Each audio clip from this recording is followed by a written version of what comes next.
balls so dry, they explode like dust. Suck my balls, suck my balls. You must suck my golf balls. Mommy? Yes? Suck my balls. You got a lot of growing up to do, buddy. Suck my balls. Sorry I'm different, but you can just suck my clit and my balls. You know what? You know what? That one. Suck my clit and balls. I don't have to suck your balls. Before this day is over, you will suck my balls. Suck my balls, fat ass. I will. I will suck your balls, Kyle. And I will get down on my knee and I will suck your balls. I'll suck them dry, Kyle. Suck my balls, Kyle. Well, excuse my French, Mrs. Marsh, but you can suck my fat, hairy balls. Suck my big balls in your hairy butt hole. Suck my big balls in your hairy butt hole. Your hairy butt hole. What is that? It's my balls! God damn it, Carmen! How would you like to suck my balls?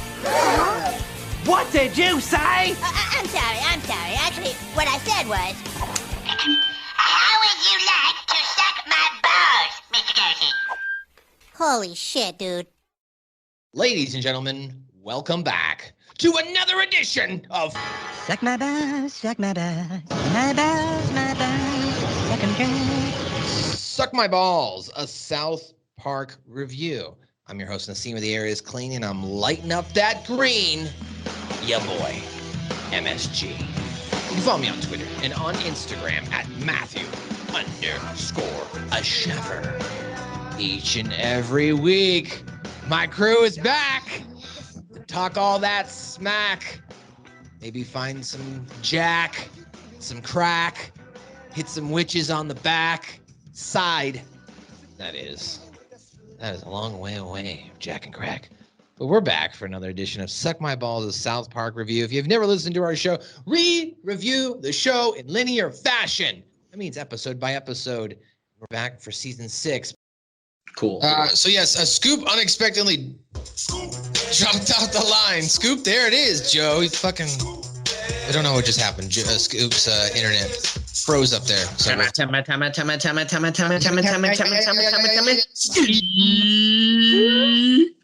So I'll edit that dead air out there later. And of course, ladies and gentlemen, he's a man that's making his way through life, finding a certain special lady there, and as well as maybe hitting the ring and reffing your matches. He's back from his long-awaited last episode. Ladies and gentlemen, give it up for our boy, Joe, who's got a brand new theme song. No, it's not it. Oh, I hit the wrong button. I was going to try to cue it all up, so here we go.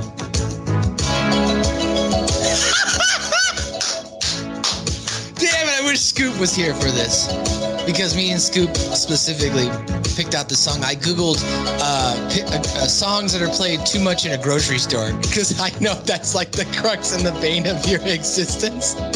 That and Christmas songs. So, anyway, we won't play the whole thing because I don't want to get hit for copyright. And I didn't have and I didn't have it queued up correctly. I was trying to cue it up for the first. That's why I was drawing out 20, 30 seconds. I was trying to hit the chorus. But yes, you chased the rain down in Africa. You're back, Joe. How you feeling? It's gonna take the life to take me away from you. There you go. There is nothing that 100 men or more could ever do. Wow, exactly. That's how much you've heard the song because we've been to Walmart too much. Well, we're back to review Suck My Balls number 86, and that is a season 6 episode 4, Fun with Veal. Now, Fun with Veal is, of course, the 4th episode of season 6 and the 83rd overall episode of South Park. It aired on March 27th, 2002. Stan is appalled when he realizes the veal he's been eating is, in fact, the meat from baby calves. I got to tell you, before we start this episode, when I was a young adolescent, this is the first time I learned what veal was as well.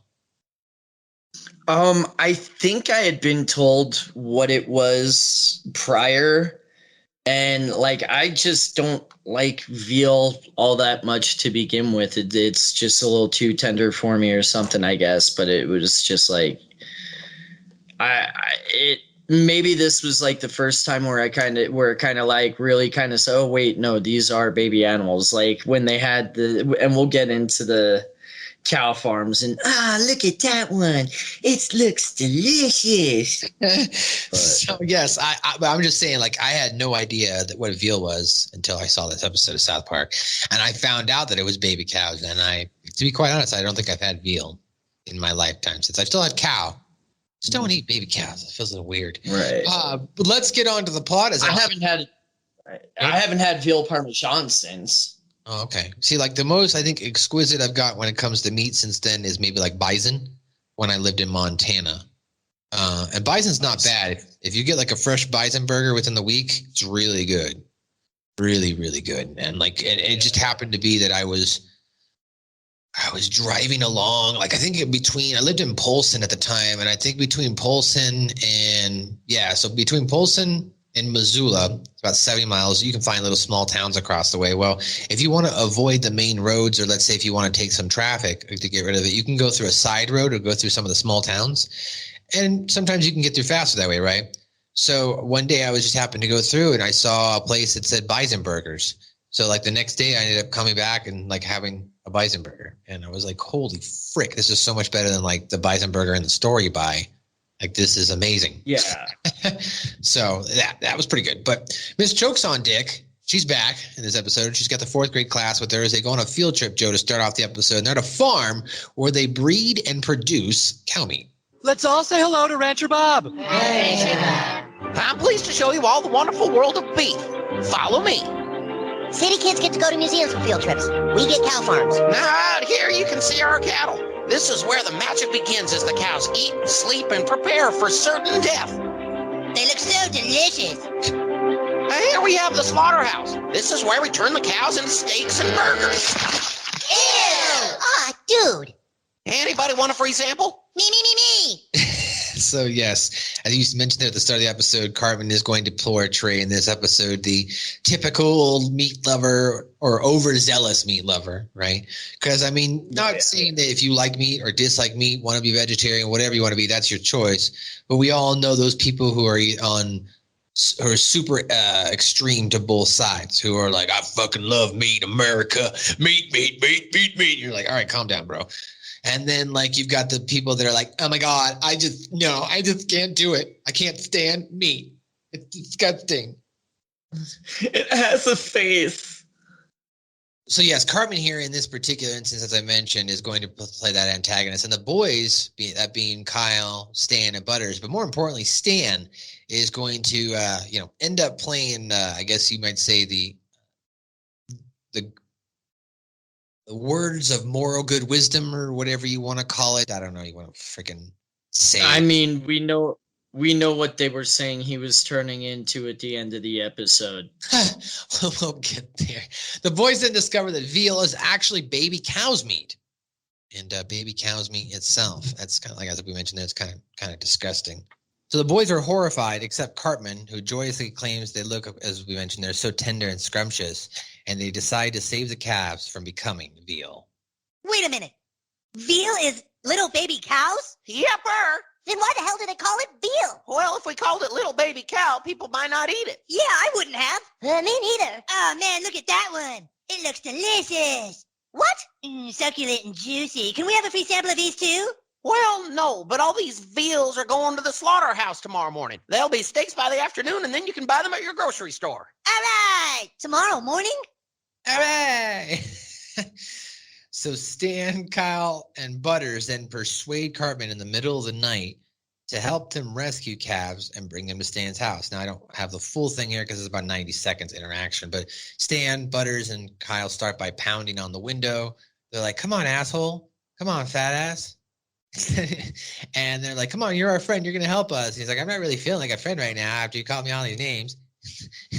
So eventually he's like, you are our friend. So they try to convince Cartman to join them. But Cartman says he's only willing to help them if Kyle is willing to do one thing for him. Will you help us? Yes. Yes, I will. If Kyle will kiss my black ass. What? Just give it a little kiss and I'll help. Screw you, Cartman. Okay, but if you want my help, you have to give it just a little kiss. Kiss it. Go on, dude. It's the only way. No. Kiss it. Come on, kiss it. Just do it really fast and we can go. Have Butters kiss it. No, it has to be Kyle. Holy shit.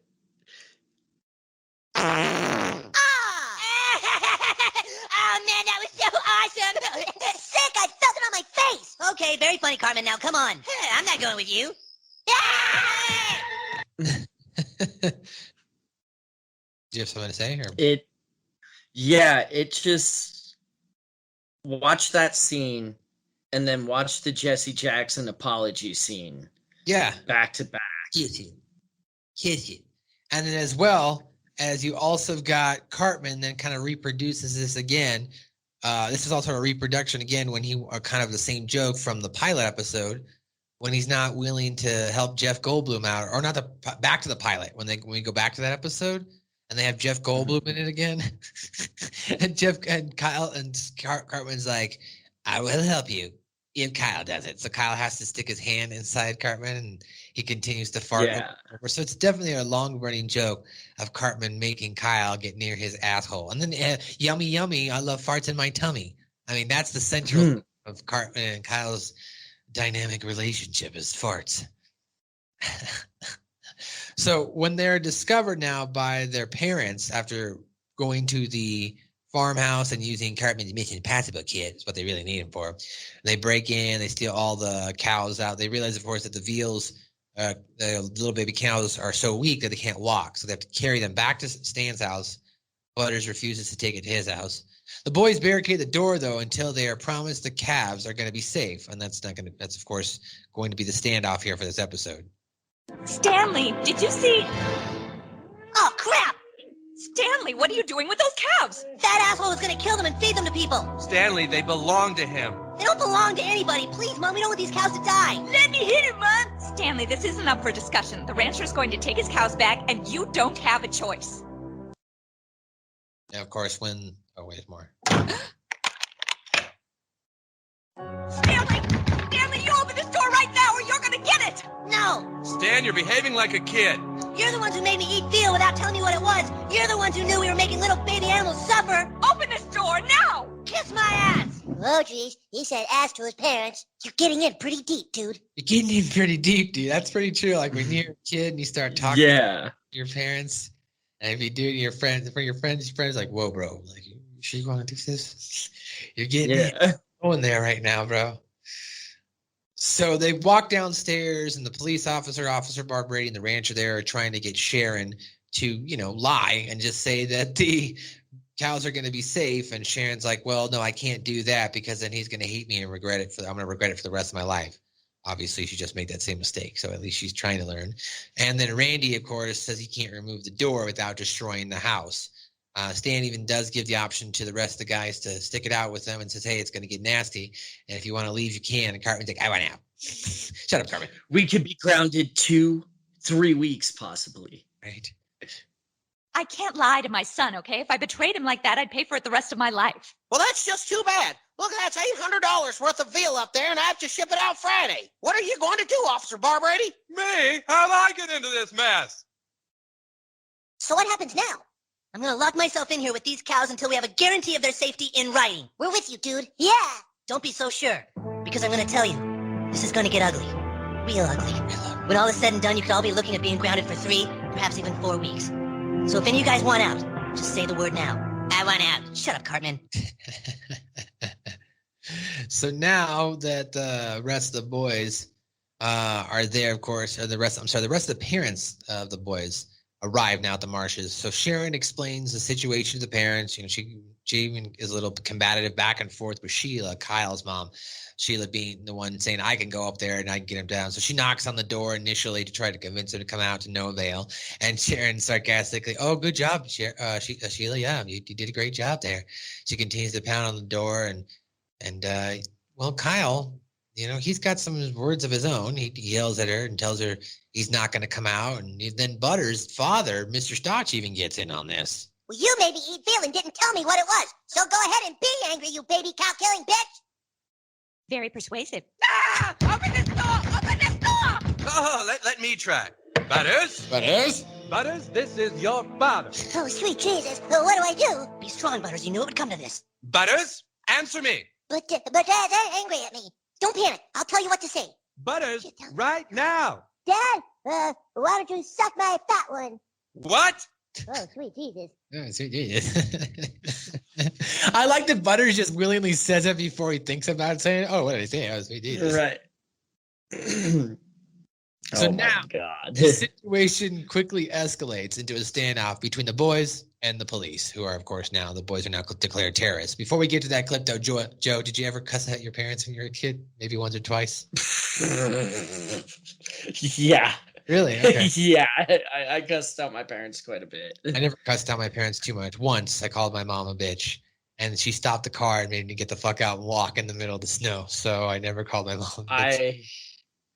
I may have called my mom that once or twice too, and the second time after I picked myself up off the floor, I was told very plainly, "Don't ever call my wife a bitch again." Not "don't call your mother a bitch." Don't call my wife. I'm like, I insulted someone's manhood just now. Fuck. Right. So Stan, like I said, that was only my dad. Me and my dad, I can yell at back and forth because we'd have like heated conversations, but it was never out of like, I effing hate you, like nothing crazy like that. You know what I mean? I was 17 and dumb.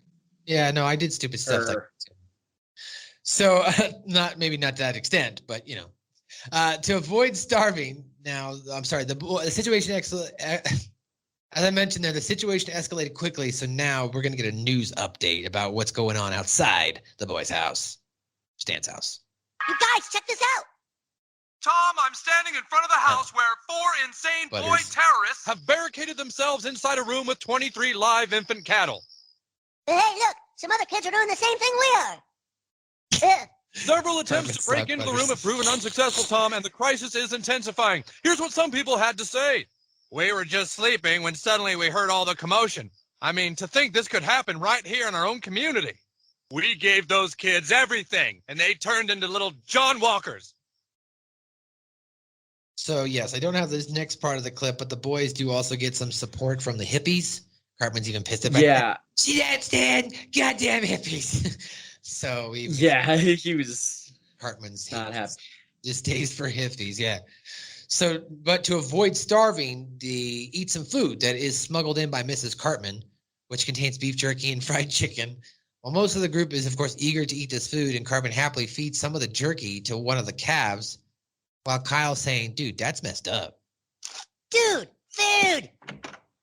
Miss Cartman, what are you doing? Oh, I just can't stand to see my baby suffer. Oh, dear God, you've ruined everything. All right. See, now we can hold out for weeks. Look, you guys, beef jerky. Yeah, and fried chicken. What? Dude, what are you guys doing? We're eating, dude. You're eating meat. What the hell do you guys think we're doing all this for? Hey, I'm doing it to save little baby cows. I'm not gonna stop eating meat altogether. Me neither. Yeah, if you don't eat meat at all, you become a pussy. That's fine. You guys can live off of flesh, but I'm never eating meat again. Go ahead, that's more for us. You want some beef jerky, buddy? Yes, who's your buddy? Who's hungry? Who's a hungry man? Dude, that's messed up.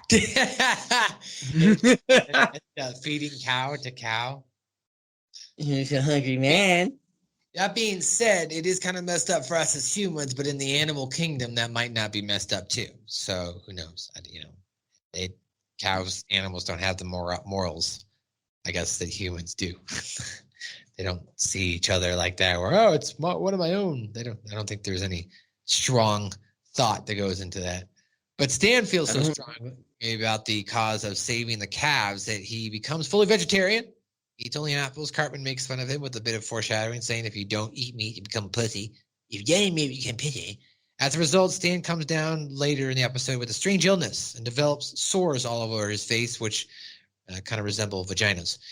Meanwhile, Cartman outwits an incompetent FBI negotiator and manages to get their hands on some heavy weaponry, including an ICBM at one point. Hello?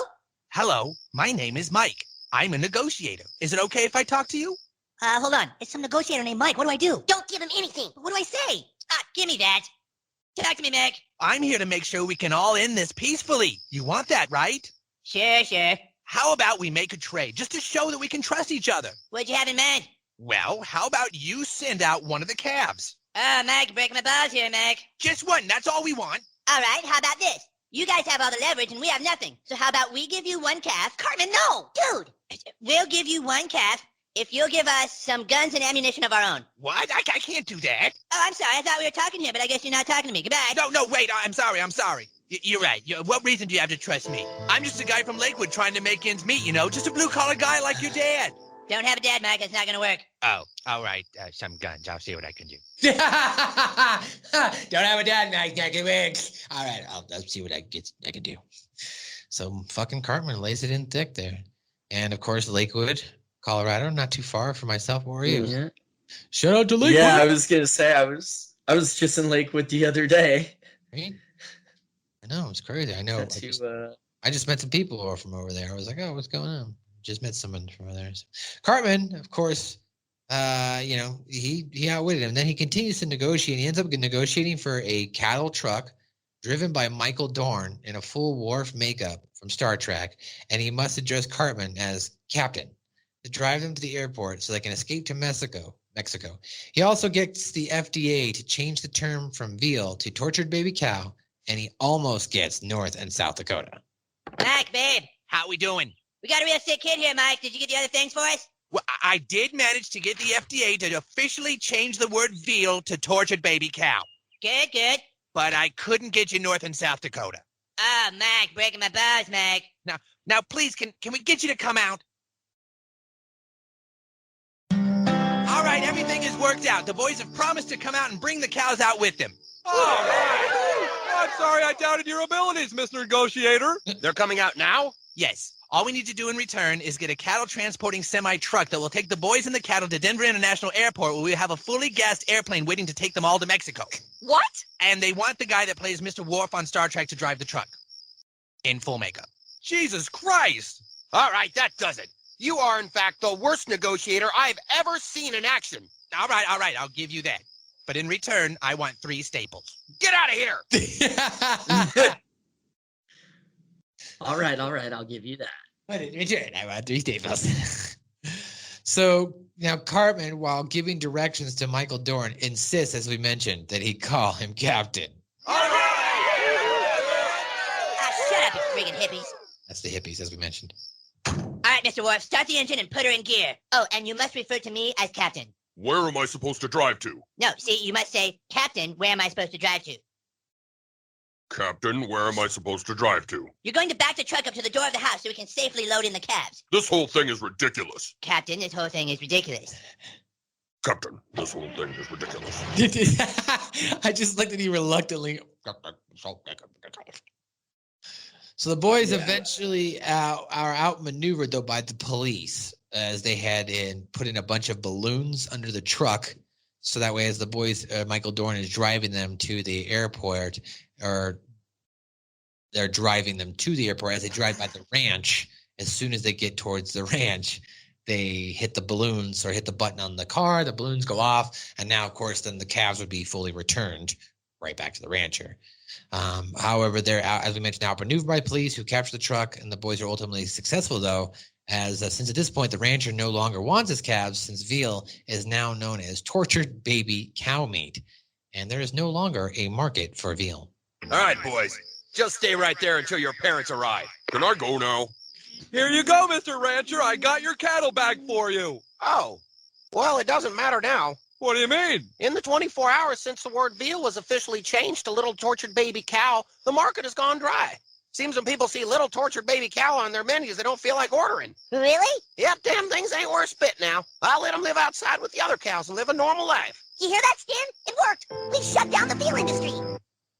So Stan is now so sick that he must be rushed to the hospital, and he's confined to the hospital bed for 2 weeks. The doctor describes Stan's disease as vaginitis, a condition which occurs when one stops eating meat, which causes its victim to break out vaginas all over his body. Quote, if he had stopped eating meat completely, says the doctor, he would have turned into one great big giant pussy. A joke that Cartman said earlier in the episode. He's very lucky you got him here when you did. He was in a very advanced state of vaginitis. Vaginitis? It occurs when a person stops eating meat. Those sores on his skin were actually small vaginas. If we hadn't stopped it in time, Stan would have eventually just become one great big giant pussy. Whoa, dude. We've got an IV of pure beef blood pumping into Stan's veins, and the sores are fading. Thank God we stopped it in time. Well, I guess we learned something today. It's wrong to eat veal because the animals are so horribly mistreated. But if you don't eat meat at all, you break out in vaginas. Here, here. Thank God we stopped it in time. Cartman's one lines always get me. I have to try not to drink beverages. Yeah. Thank God we stopped it in time. So although the other boys get grounded for their misdemeanor, the parents decide to treat them to burgers before heading home, in which they're all excited about. All right, boys, it's time to go home. You've got some serious grounding time to start. I'll say. We're still grounded, but we learned things and took up a cause. Yes, Kyle, but you still defied your parents. And you need to learn that terrorism is never the answer. That's right. Let's get these terrorists to their rooms. But first, maybe we can grab some burgers. All right. The whole time, the whole episode. I mean, yes, they just talked about vaginitis there and you got to eat meat, but you would think maybe they don't want to eat meat after hanging around meat for that long. I don't know. It's just me. The smell, like the texture. I might take burgers for a week or so. No, you know what? I think I want some fried chicken. Right? Yeah, exactly. I might want some fish. Maybe some fish would be healthier and clean right now. So that's your full recap of the episode. We're going to go ahead and kick it over to our sponsor, and we'll be right back with Scoop. He's here with us. Right back. So we just want to take this time out to recognize our sponsor, the Baked Boys Club. BakedBoysClub.com provides you with all of the sickest apparel available for all your cannabis-related merchandise representation needs. My boy here, Ian, lighten up back. How you doing, dude? I mean, he's baked. We're baked. Yeah, just chilling. Baked. Big Boys Club. Man, I mean, they've got some sick ass merch, dude. Like hats. Yeah, I just ordered the big mystery box with the hat, the 2 shirts. I'm jealous. And the sticker. Using our coupon, it brought it down to 47, baby. Oh my God. Go to Suck My Balls Pod code. If you enter that in at BigBoysClub.com, put that in their coupon code is what I was going to say on the payment page. Yes. Or a little baked. We want you to be baked with us. Join the club. Go to BigBoysClub.com. Not just a brand. It's a lifestyle. Light. You're late. Stupid. And once again, shout out to our sponsor, thebakedboysclub.com. Use our code SuckMyBallsPod and you'll save 15% off your order. The Baked Boys, not just a brand. It's like a lifestyle, bro. It's like totally lifestyle. And he was supposed to join us at the top of the podcast, but 1,700 houses had power outages at the same time we started this podcast. Ladies and gentlemen, making his way back to the fucking podcast. What's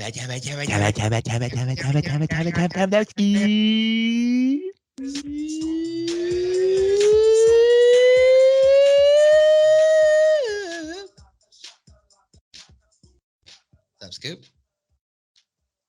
All right. An unfortunate turn of events. As soon as we started recording, the power went out in your area. It's crazy.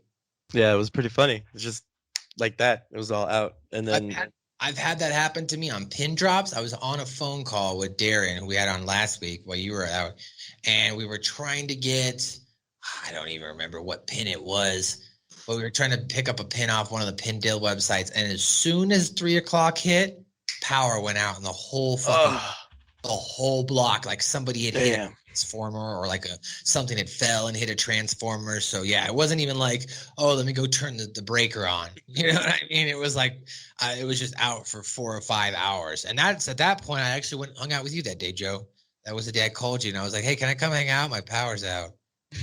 Yeah, I remember that. And I ended up calling you that night because they didn't get the power turned back on until later that night. So, and I had no clean clothes, no shower, blah, blah, blah. You know what I mean? So I just let my boss know, hey, power went out my whole block and I can't really do anything. He was like, all right, it's fine.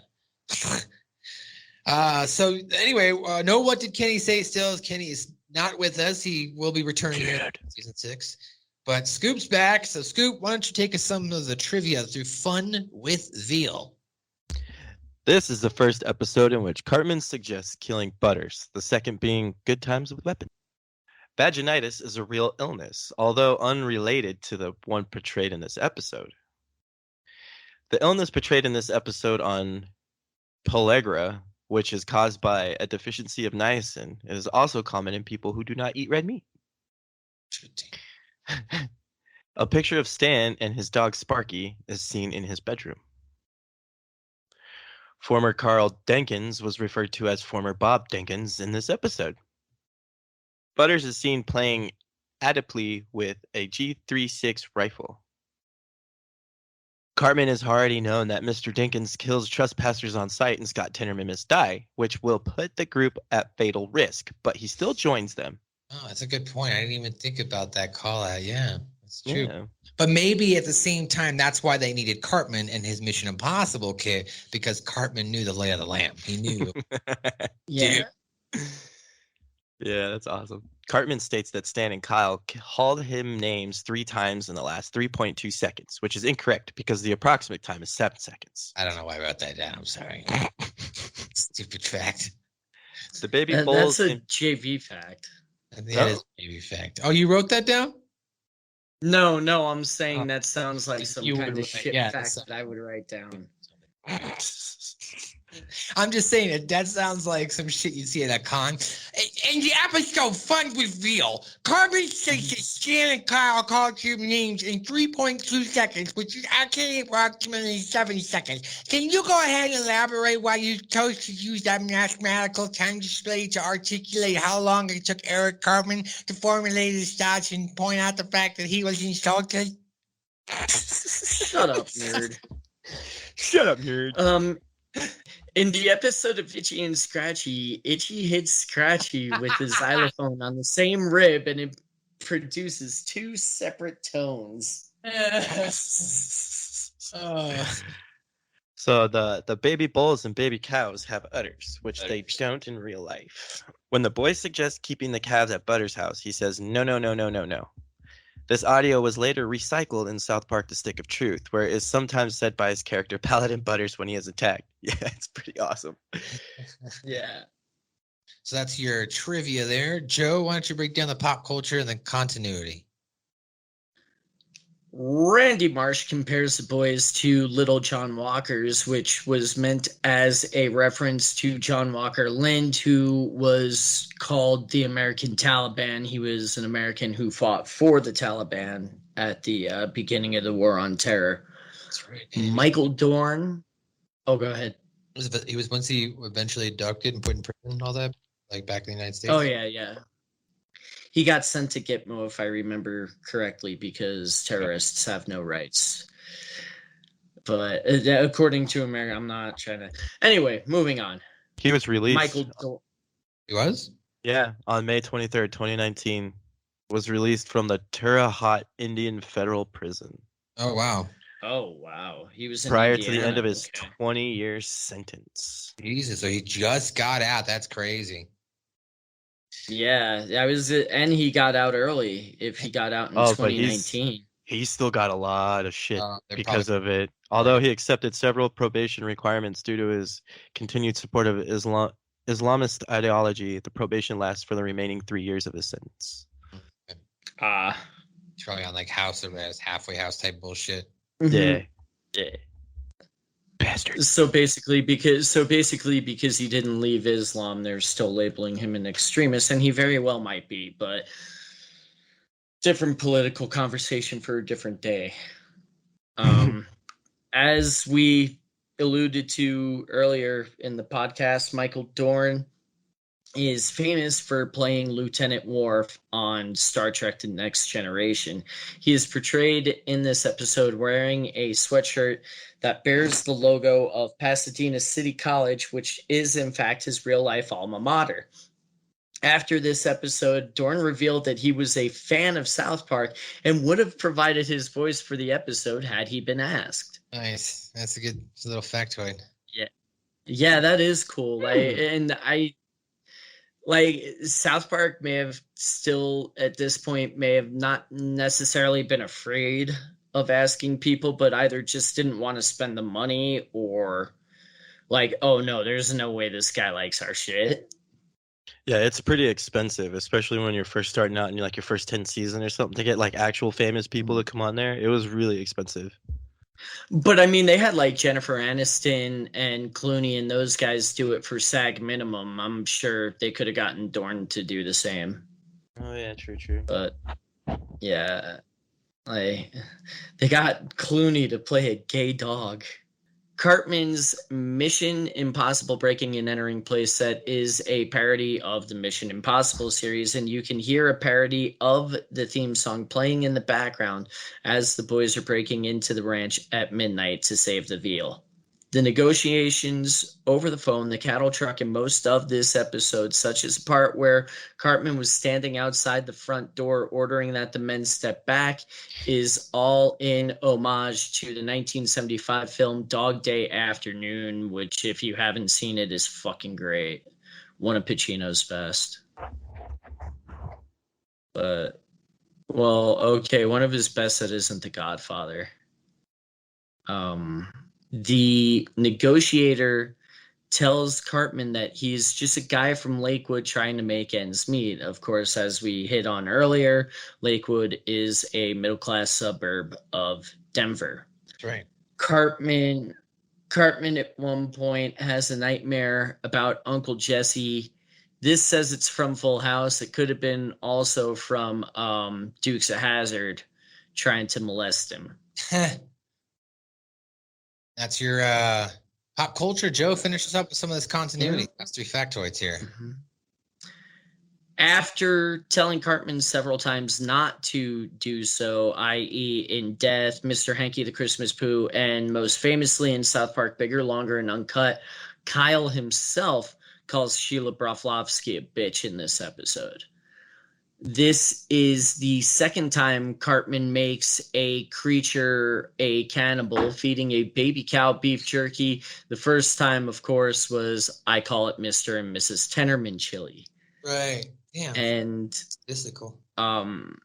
After just a few weeks, maybe a little longer than that, because of breaks between seasons and everything, the catchphrase of "You're breaking my balls" returns. You're breaking my balls. Yes, sir. You're breaking my balls. Yeah, that would have been the second to last episode of season 5 when Kenny dies, right before Butters' very own episode.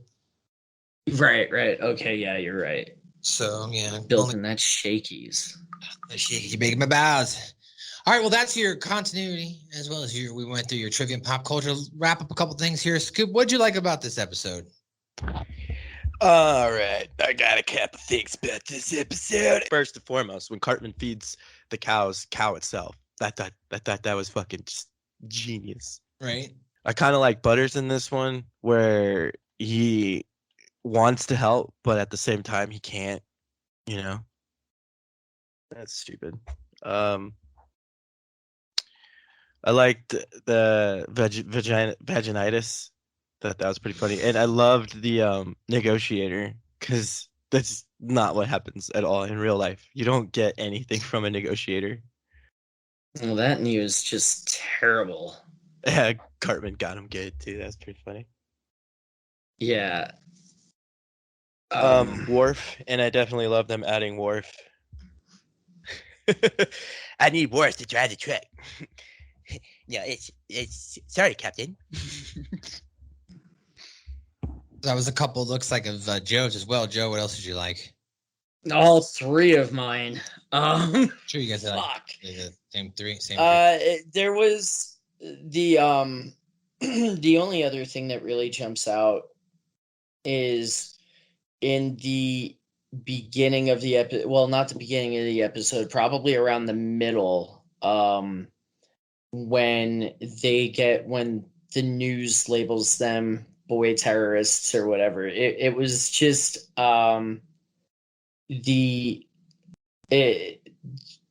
I realize it more now than I did when I was in high school watching it. It just was a really good pointing out of how quickly the media is to jump or sensationalize things in order to push a narrative. But they were doing that, and then it also had the double end of the blade. Like, no, this is literally the least interesting thing we have today. So here's video of puppies. It's true. I also like Not Gonna Work, Man. I Don't Have a Dad. It's one of my favorite parts. So yeah, I think that's some of our top likes. Anything you dislike, Scoop? You don't like about this episode? I didn't like the parents in this episode. I thought they could have done a little differently with the parents. but that's pretty much it. Terrence, how about you, Joe? Usually it won't necessarily push one side of an agenda. Like, it'll make fun of both sides, like the meat eaters and the super hardcore vegans and everything. But like, they kind of went out of their way on this one to like, yo, if you don't eat meat, you turn into a giant pussy. Whereas most other episodes will just make fun of both of them. Right. So you wanted to see, like, balance. You wanted to see more of the balance. Yeah, it was very obvious they took his side on this one. Yeah. So my biggest complaint is this is just like, I kind of feel like this is just a filler type episode. Like, it really serves no purpose in the context of South Park to me personally. Like, and to you, and that kind of plays into your last point. It kind of feels like it's an episode made to push something, made to push an idea. You know what I mean? So it's forgettable, to be quite honest. Yeah, it feels like they phoned it in. I mean, they put some effort into it. They didn't want to make it a complete pile of shit, but it definitely feels like it was phoned in. All right. Well, I would say honestly that this is probably maybe my top 200. I don't know about you, Scoop. What do you think? Yeah, definite top 200. Nothing. Probably, I would say top 250, like 234 or something in there. You know, it's a forgettable episode. It doesn't really have a laugh out loud moments where you just kind of like, oh shit, that's funny. But it's got oh, that's funny. You know, kind of like you said, it's a filler episode made to push an idea and forget. So, Joe, is this in your top 200? Yeah, it's in the top 66%, top 2/3 about. Okay, so there's 300 episodes, top 100, top 200, top 300 then? Yeah.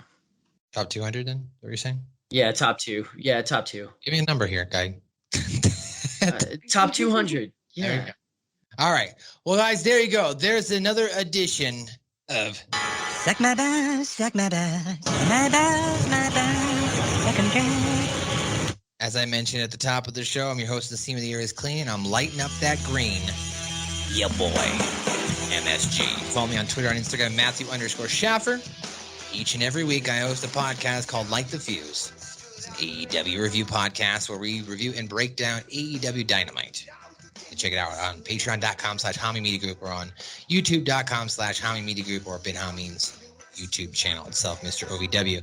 You can also check out patreon.com/Stevie Ray TV, where I'm the editor, producer for 10-time WCW Tag Team Champion, WWE Hall of Famer, Stevie Ray. You can also subscribe to on YouTube, youtube.com/Stevie Ray TV or on twitch.tv/Stevie Ray TV. Scoop, what's going on in your world today? You have anything fun coming up in your life? Anything exciting? No, not today. All the excitement's already happened, and it's time to grow and learn and move on with my life. Okay, well, that's good to hear. All right, I like that. Bitches. Fuck bitches. Joe, what about you?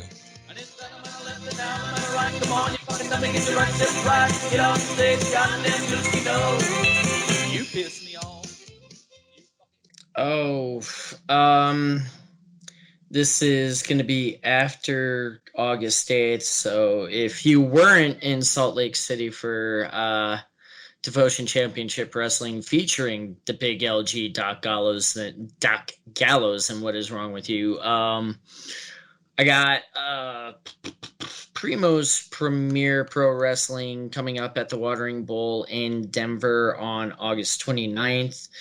Saturday, August 28th, we will be at the Boulder Taco Fest with some Lucha Libres. So come on by, check us out, have some tacos, have some beer, and watch some wrestling. And then September 18th, my God, it is already that close, is the 12th annual Slave to Death match. That will be streaming live on pay-per-view and all that fun stuff. I'll have more details on that later. All right, guys. Well, that's going to do it for another edition of, as we like to say, my balls. Suck my balls. A South Park review. Don't you touch that! Away. If you throw that away, I will rape you in the mouth, okay? I will rape you in your fucking mouth, okay?